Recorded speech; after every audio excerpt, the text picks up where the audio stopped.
자, 요즘 피지컬 AI, 그러니까 몸을 가진 인공지능이죠.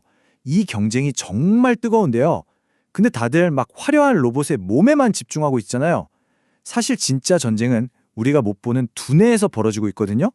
이 얘기 혹시 들어보셨나요? 로봇의 미래 하면 보통 어떤 걸 상상하세요?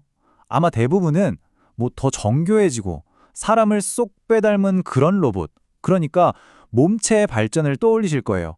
아주 멋진 휴머노이드가 우리 옆을 걸어다니는 그런 장면 말이죠. 그런데요, 만약 그게 핵심이 아니라고 하면 어떠세요? 어쩌면 우리 모두 초점을 완전히 잘못 맞추고 있는 건지도 모릅니다. 진짜 거대한 혁명은 눈에 보이는 이 몸이 아니라 그 안에 담긴 생각에서 일어나고 있으니까요. 자, 그럼 본격적으로 한번 들어가 보죠. 최근에 세계 최대 IT 전시회인 CES에서 아주 분명해진 흐름이 하나 있습니다. 진짜 싸움은 누가 더 멋진 로봇 몸을 만드냐가 아니라는 거. 그 몸을 움직이는 AI 두뇌를 누가 차지하느냐의 싸움이라는 게 말이죠. 이게 다 피지컬 AI라는 개념 때문이에요. 예전의 AI는 그냥 컴퓨터 안에서 계산하고 예측하는 게 전부였잖아요. 근데 이제는 물리적인 세계에 직접 나와서 뭔가를 움직이고 제어하기 시작한 거죠. 그러니까 경쟁의 판 자체가 바뀐 겁니다. 누가 최고의 로봇을 만들지에서 누가 그 로봇의 생각을 통제하지, 이 질문으로. 근데 정말 재밌는 건요, 이렇게 몸보다 두뇌가 이기는 패턴이 이번이 처음이 아니라는 거예요. 가만히 기술의 역사를 살펴보면 이 공식이 계속해서 반복돼 왔다는 걸 알 수 있습니다. 자, 옛날 PC 시대를 한번 생각해 볼까요? 그때 진짜 승자가 누구였죠? 컴퓨터 본체를 만든 IBM이었을까요? 아니었죠. 바로 그 안에 두뇌, 그러니까 윈도우를 만든 마이크로소프트랑 인텔 칩이었어요. 스마트폰도 똑같습니다. 수많은 휴대폰 제조사가 아니라 그 안에 운영체제, 바로 iOS랑 안드로이드가 시장을 완전히 장악했잖아요. 핵심이 이거예요. 겉으로 보이는 기계, 이 몸이 중요한 게 아니라 그 안에서 생각하는 방식, 즉 운영체제와 표준을 누가 주느냐, 이게 결국 모든 판을 결정짓고 승리하는 공식이라는 겁니다. 그렇다면 이 거대한 두뇌 전쟁에서 뛰고 있는 선수들은 지금 어떤 전략을 쓰고 있을까요? 먼저 표준을 선점하려는 미국의 두뇌 우선 전략부터 한번 뜯어보겠습니다. 완벽은 가장 비싼 사치다. 이게 딱 미국 실리콘밸리의 생각을 보여주는 말이에요. 완벽한 제품이 나올 때까지 기다리는 게 아니라 일단 좀 부족하더라도 먼저 시장에 툭 던져서 그 분야의 기준, 즉 표준을 장악해버리는 거죠. 미국의 전략, 아주 명확합니다. 일단 AI 두뇌, 그러니까 생각하는 플랫폼부터 만드는데 올인하는 거예요. 엔비디아를 보세요. 그냥 칩만 파는 회사가 아니에요. 로봇이 보고, 이해하고, 계획하는 것까지 AI 플랫폼 전체를 팔고 있죠. 테슬라도 마찬가지예요. 옵티머스 로봇 아직 완벽하지 않잖아요? 근데 일단 자기들 공장에 투입해서 계속 데이터를 쌓게 만들고 있어요. 핵심은 이거죠. 하드웨어는 나중에 완성하더라도 AI의 사고 구조를 먼저 시장의 표준으로 만들겠다 이겁니다. 자, 그런데 미국과는 완전히 정반대의 길을 가는 플레이어가 있습니다. 바로 속도와 물량으로 승부하는 중국의 몸체 우선 전략입니다.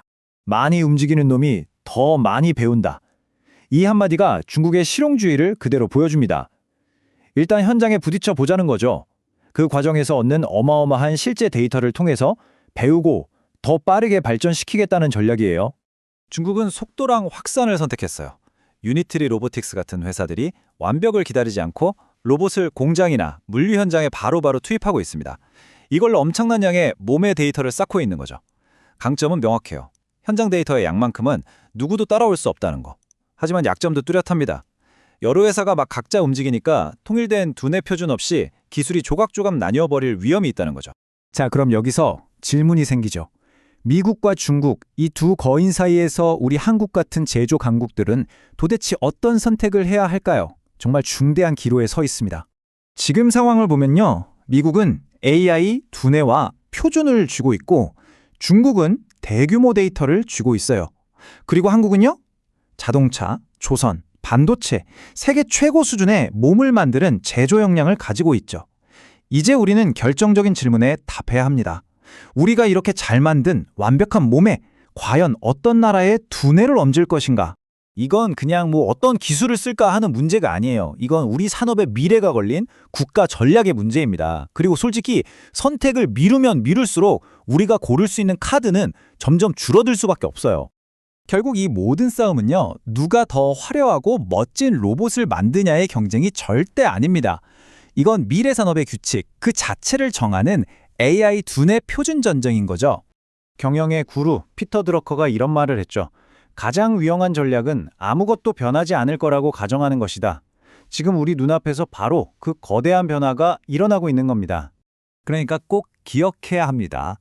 이 전쟁은 누가 로봇을 만드느냐의 싸움이 아닙니다.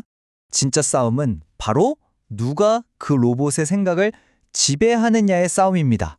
자, 오늘 이야기는 여기까지인데요. 이 두뇌 전쟁이 어느 정도 정리되고 나면 우리 앞에는 어쩌면 더 근본적인 질문이 남게 될 겁니다. AI 두뇌가 현실의 몸을 마음대로 움직일 때 만약 사고가 난다면 그 행동에 대한 최종 책임은 과연 누가 그리고 어떻게 져야 할까요? 이것이 바로 우리가 곧 마주하게 될 다음 질문입니다. 재미있게 보셨다면 구독, 좋아요, 알림 설정까지 꼭 눌러주세요.